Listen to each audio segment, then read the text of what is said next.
Assalamualaikum warahmatullahi wabarakatuh. Selamat pagi, kita bertemu kembali di mata pelajaran kewirausahaan kelas 11. Pada pagi hari ini kita akan belajar bersama mengenai resiko usaha. Materi ini merupakan lanjutan dari materi pertemuan sebelumnya. Sebelum kita memasuki materi, terdapat beberapa hal yang ingin saya sampaikan kepada kalian. Gambar yang pertama, ada seorang ibu sedang berjualan di bawah rintik hujan. Gambar yang kedua, terdapat beberapa pisang dalam kondisi yang sudah tidak layak untuk dikonsumsi. Gambar ketiga, itu ada penutupan kawasan Malioboro. Gambar keempat, ada penutupan kawasan Pantai Glagah. Gambar kelima,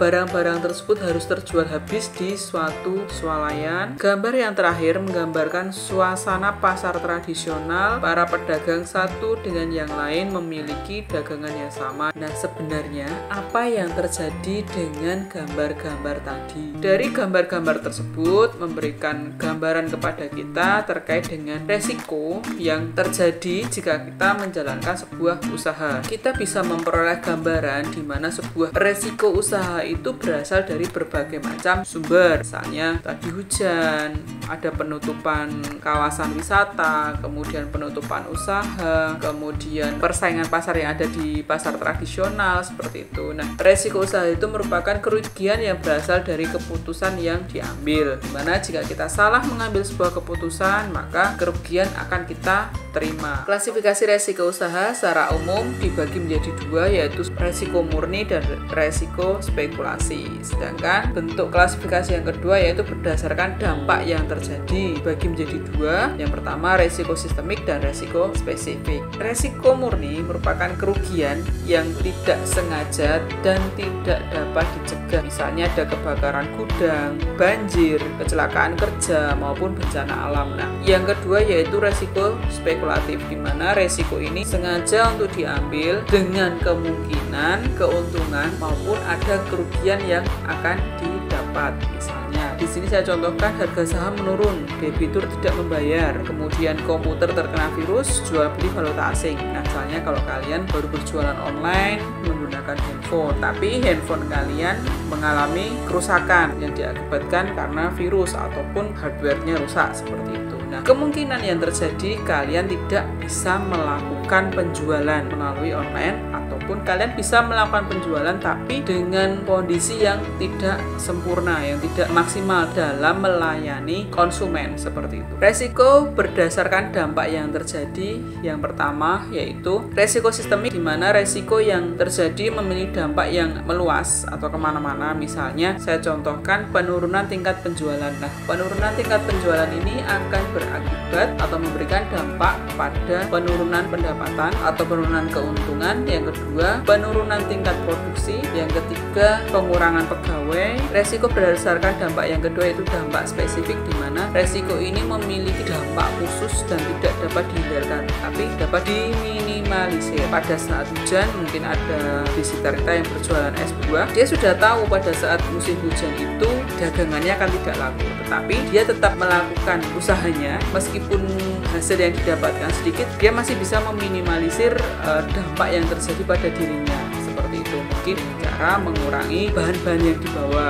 Terdapat 6 jenis resiko usaha. Yang pertama, resiko perusahaan, resiko keuangan, ketersediaan uang tunai atau likuiditas, permodalan, resiko pasar, dan operasional. Nah, kita bahas satu persatu. Resiko perusahaan itu terjadi pada usaha itu sendiri dan akan berdampak pada kelangsungan hidup usaha itu sendiri. Contohnya, satu, perusahaan didemo karena pencemaran lingkungan. Yang kedua, pemerintah mengeluarkan kebijakan baru berkaitan dengan kapasitas pekerja pada masa pandemi. Pada saat pandemi seperti ini, mungkin kalian juga sudah melihat lingkungan sekitar kalian. Terdapat beberapa pembatasan-pembatasan yang mungkin akan mengakibatkan para wirausaha ini melakukan beberapa kebijakan di dalam menjalankan usahanya. Mungkin dari buka usahanya dari jam berapa sampai jam berapa, kemudian kemudian kapasitas pekerjanya juga berkurang, yang biasanya bisa full 100% ini harus bekerja 25% dari tempat usaha seperti itu. Jadi ini akan memberikan dampak yang cukup signifikan terhadap kelangsungan hidup sebuah usaha. Resiko yang kedua yaitu resiko keuangan, di mana resiko ini akan berdampak pada keuangan usaha. Nah, di sini saya contohkan, jika kalian membeli suatu barang menggunakan kurs mata uang asing, kalian membeli dengan menggunakan uang rupiah kalian yang akan dikonversikan ke uang dolar ataupun ke mata uang asing. Di sini akan terjadi selisih kurs mata uang asing yang mengakibatkan kalian mungkin mengeluarkan uang lebih banyak. Jenis resiko yang ketiga yaitu ketersediaan uang tunai atau likuiditas, di mana resiko ini terjadi karena adanya tagihan macet dari pelanggan yang menyebabkan permasalahan dalam ketersediaan uang tunai. Misalnya seorang wirausaha bekerja sama dengan konsumen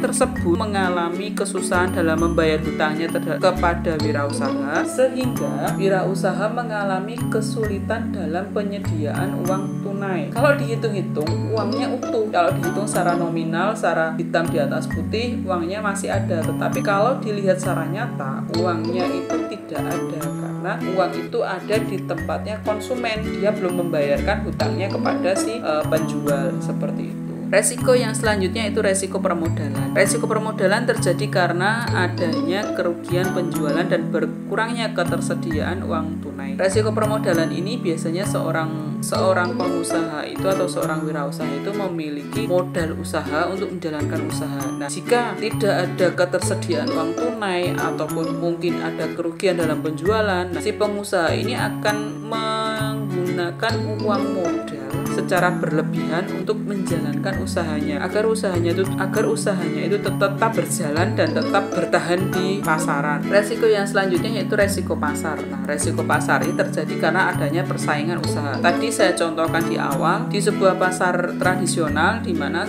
beberapa penjualnya memiliki dagangan yang sama, menyediakan bahan sayuran yang sama, tapi mungkin di antara pedagang yang satu dengan yang lain mempunyai trik untuk bisa menarik konsumennya, misalnya dengan menurunkan harga atau dengan beli satu gratis satu. Jadi ada beberapa teknik trik yang digunakan pedagang untuk menarik pelanggan, nah, agar pelanggannya tersebut tetap berada atau tetap menggunakan barang dagangan yang disediakan oleh para pedagang. Resiko yang selanjutnya itu resiko operasional, di mana adanya penyimpangan dari hasil yang telah diprediksikan. Nah, seorang wirausaha itu biasanya membuat sebuah dokumen, di mana dokumen itu berisi visi, misi, dan tujuan. Nah, pengusaha tersebut menggunakan beberapa strategi, misalnya karyawannya harus sesuai dengan pekerjaan yang ada, kemudian modalnya seperti apa, terus kemudian keputusan yang diambil untuk mengembangkan usahanya. Nah, pada saat menjalankan usaha tersebut terdapat kesalahan dalam pengambilan keputusan, mungkin karyawan yang direkrut tidak sesuai dengan yang dibutuhkan di dalam usaha. Nah, sehingga mengakibatkan usaha tersebut mengalami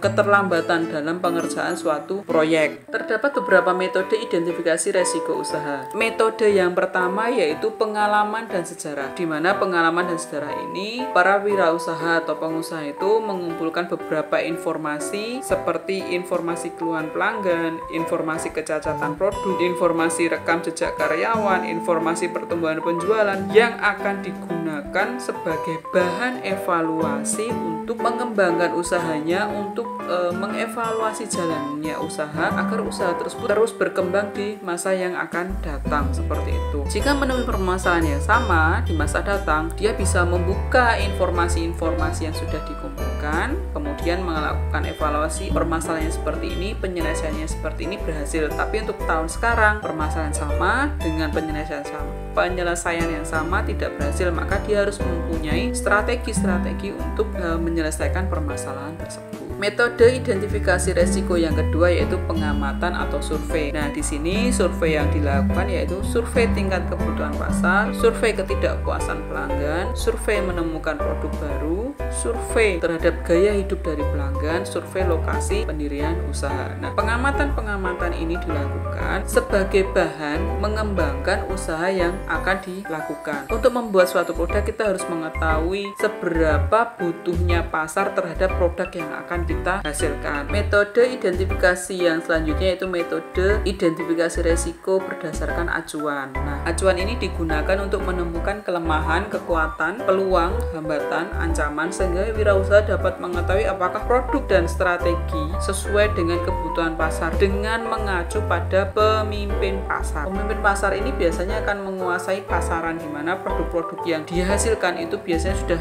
terdistribusikan kepada masyarakat sehingga dapat mencukupi kebutuhan masyarakat. Kita mungkin sebagai pesaing kita bisa membuat produk yang sama tetapi dengan modifikasi tertentu sehingga dapat lebih membantu mencukupi kebutuhan pasar. Metode identifikasi yang terakhir yaitu pendapat para ahli. Nah, mencari informasi dan bertanya kepada para ahli atau orang yang sudah berpengalaman untuk mengatasi resiko dan menambah wawasan wirausaha agar lebih baik dalam menjalankan usaha. Dalam menjalankan sebuah usaha tidak ada patokan khusus wirausaha harus seperti A, seperti B, seperti C, seperti D. Tidak ada patokan khusus karena setiap wirausaha itu mengalami hambatan, mengalami resiko, mengalami kendala dalam menjalankan usahanya itu berbeda-beda. Mungkin wirausaha A kekurangan modal, mungkin wirausaha B kekurangan dalam teknik yang dibutuhkan atau keterampilan yang dibutuhkan. Pengusaha C mungkin kekurangan dalam ilmu pemasaran. Pengusaha D mungkin kekurangan dalam hal tidak menguasai pasar. Nah, setiap wirausaha ini memiliki kendala yang berbeda-beda, tetapi mungkin dari keempat pengusaha tersebut bisa saling sharing, bisa berbagi pengalaman sehingga kita bisa saling sharing seperti itu, berbagi pengalaman. Tidak ada hal yang mutlak dalam menjalankan sebuah usaha. Demikianlah penjelasan saya mengenai resiko usaha, di mana resiko ini merupakan suatu hambatan atau kendala atau kerugian dalam menjalankan sebuah usaha yang mungkin dapat kita temui di kemudian hari. Maka kita harus memiliki beberapa trik, beberapa strategi dalam menjalankan sebuah usaha agar resiko atau kendala yang akan terjadi itu dapat diminimalisir di masa yang akan datang. Ini yang dapat saya sampaikan terkait dengan materi resiko usaha. Terima kasih kalian sudah menyimak penjelasan saya dan sudah membaca modul yang saya berikan. Semoga kalian di rumah dalam kondisi yang sehat dan dapat mengikuti pembelajaran, tetap menjalankan protokol kesehatan dalam kehidupan sehari-hari agar kita tetap dalam kondisi sehat. Selamat pagi. Wassalamualaikum warahmatullahi wabarakatuh.